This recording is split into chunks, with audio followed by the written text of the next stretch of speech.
In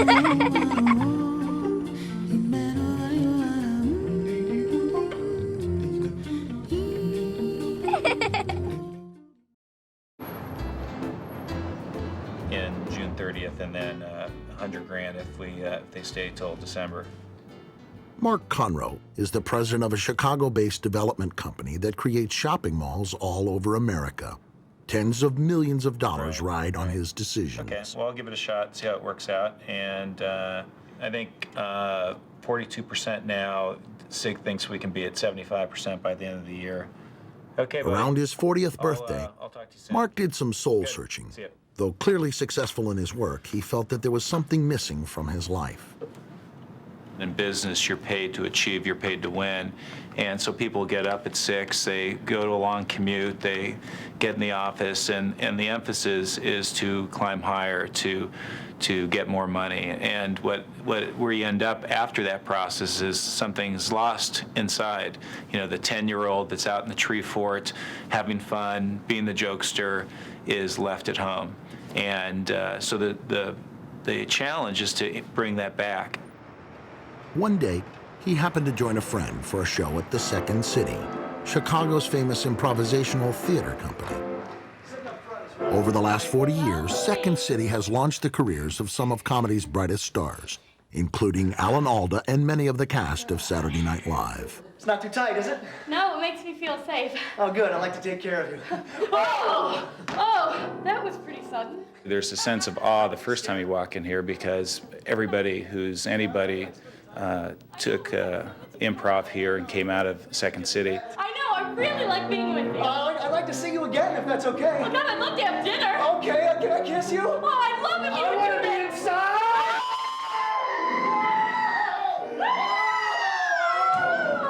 Oh, that was wonderful. Oh, that was amazing. The great Second City actors and actresses have a fearlessness about them and a playfulness about them.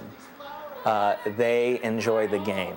You just have to be in the moment, and that moment is with that partner and the rest of the cast, and you have to let the game proceed. That means you have to play the game. That means you have to be playful.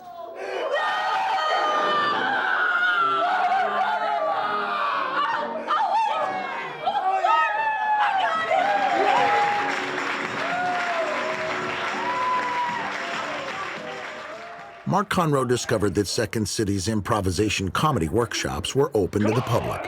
He signed up for a 3-month beginner's course. Here you go. Ready? Go, ready, and... Oh, yeah! Yes, we made it. See, good. New location. Spit it out.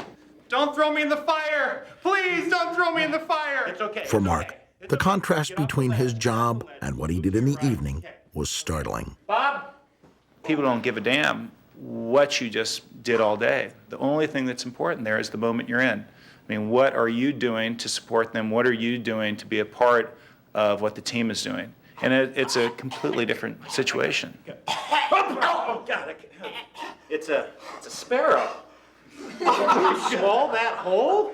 Yes. Where did that come from? In improv comedy, a group of actors invent the situation and the script as they go along.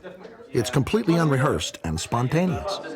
Jimmy, we have to leave. Your mother's going to pick us up in 10 minutes, and your friends don't have room in the van for them. Yeah. Oh, room? Van? I noticed the more time I spent at Second City, how connected it was to childhood games. It's not unusual to walk by one of the workshops and see them playing the hokey pokey, you know, or see them playing tag. They're kids' games. But they're designed to get the performer in a new space and to get them thinking in a different way, which is in a playful way. It's about losing judgment, and it's about tearing down boundaries and walls. And those children's games do that. They take you to a different place. The people who don't succeed are the people who can never get there, you know, who are too worried about embarrassing themselves. My ticket. I'd like to get on this plane. Within weeks, Mark was learning to react to every kind of situation, often in the most unexpected ways. My name's Skippy, and that's it. Yeah. So you want a piece of me? I was watching Karate Kid last night. You definitely don't want a piece of me, man. Play for me is something when you're doing it, you're lost. You're like that 6-year-old or 9-year-old flying a kite or building the tree fort. It's something where you don't want to go home and eat dinner. When mom calls you, you're saying, you know what, I want 3 more hours of this. And that's how this class is. I mean, 3 hours is 3 hours too short. Mark Conroe hasn't quit his day job, but he has brought a little of Second City to the office. The front of Building A. He, too, has learned that performing on stage can prepare you to perform in life. With bringing that roof down. Well, one of the things I've really learned from this whole process is in business, I am a certain way. I've been trained to think and do things that, in some cases, produce great results, other cases produce pretty lousy people results.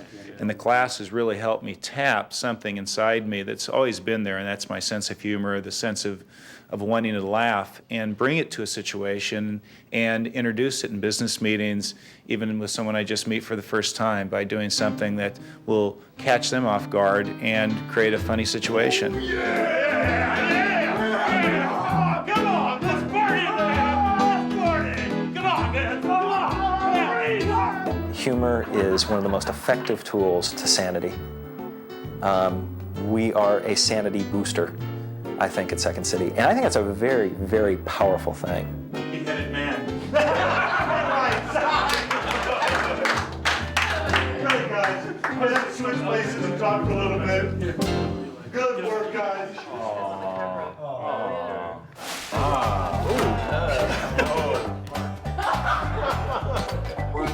What would happen if you took play to an even deeper level in the workplace? What if you made it your basic way of doing things? These smiling people are key innovators in the consumer world. They design new products. So, first thing, folks, welcome. IDEO is a design firm which has won more prizes for innovation than any other in the United States. From toothpaste tubes to mobile phones, IDEO's product ideas are everywhere. Its clients range from Apple Computer to Procter & Gamble. Its founder, David Kelly, is clear that play and playful imagination are at the root of its success. Play is essential, totally fundamental to the whole process of coming up with good ideas. Okay, so, what do you want to work on? The problem about being serious is it tends to go in the conventional direction that everybody else is going. If you're serious, you're trying to kind of fit in and kind of trying to say the things that will make sense to everybody else in the room. I've had enough of designing for humans.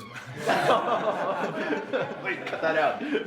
Playful allows you to say something unexpected, and that's liable to lead to some new direction. Because when you're trying to create something, you're always trying to go in a direction that people haven't thought of going. And so play is really essential to that. Okay, how many for dogs? 1, 2, 3, 4, 5, 6.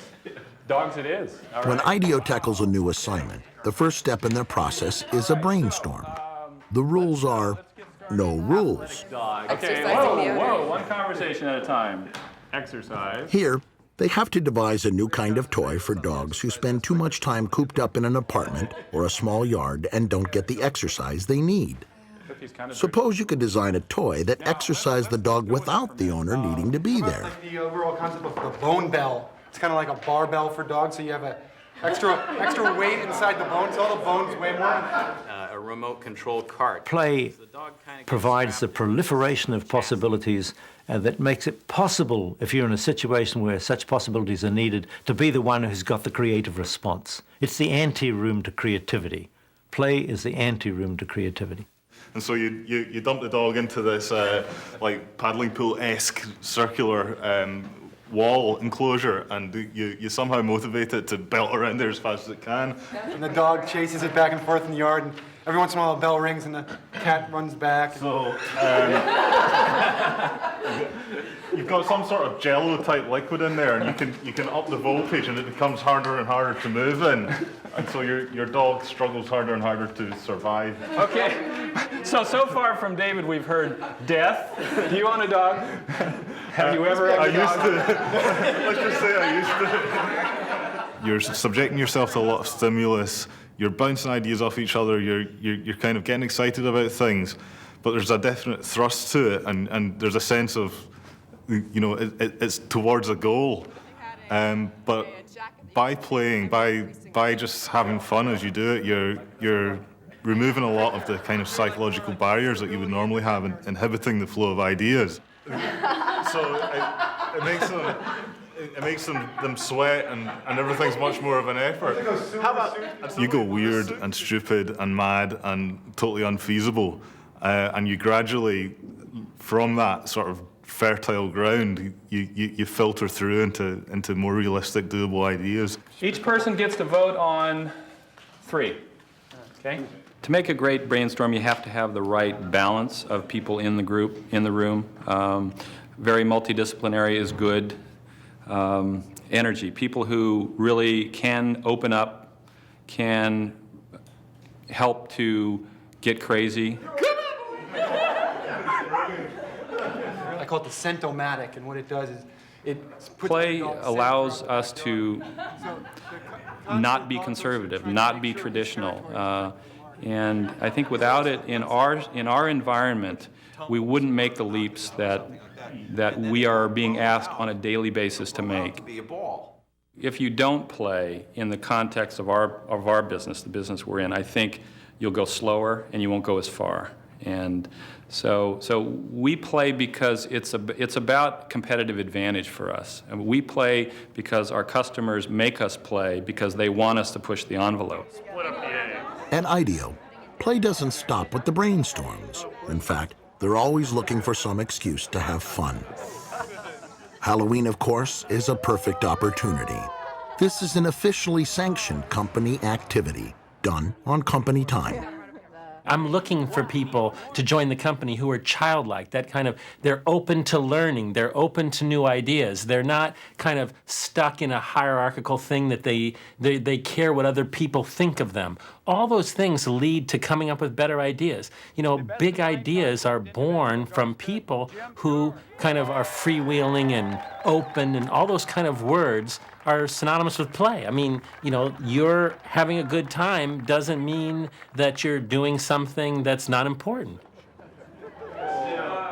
By the end of the brainstorm, a robotic dog toy is taking shape, the result of a lot of playful and imaginative thinking. Who knows? It may just be the next big thing at the pet store. If you've got a hardwood floor somewhere. When we're children, we all do this naturally. It's the Pablo Picasso thing, you know. Every child is an artist, but most adults are not, you know.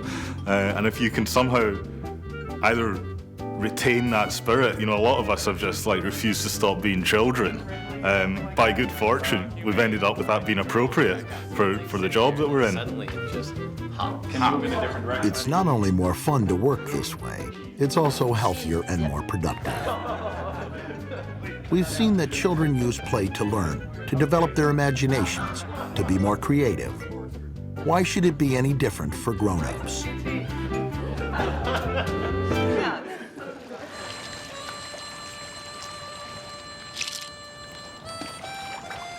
When I was a child, I spoke as a child, but when I became a man, I put away childish things. What a shame.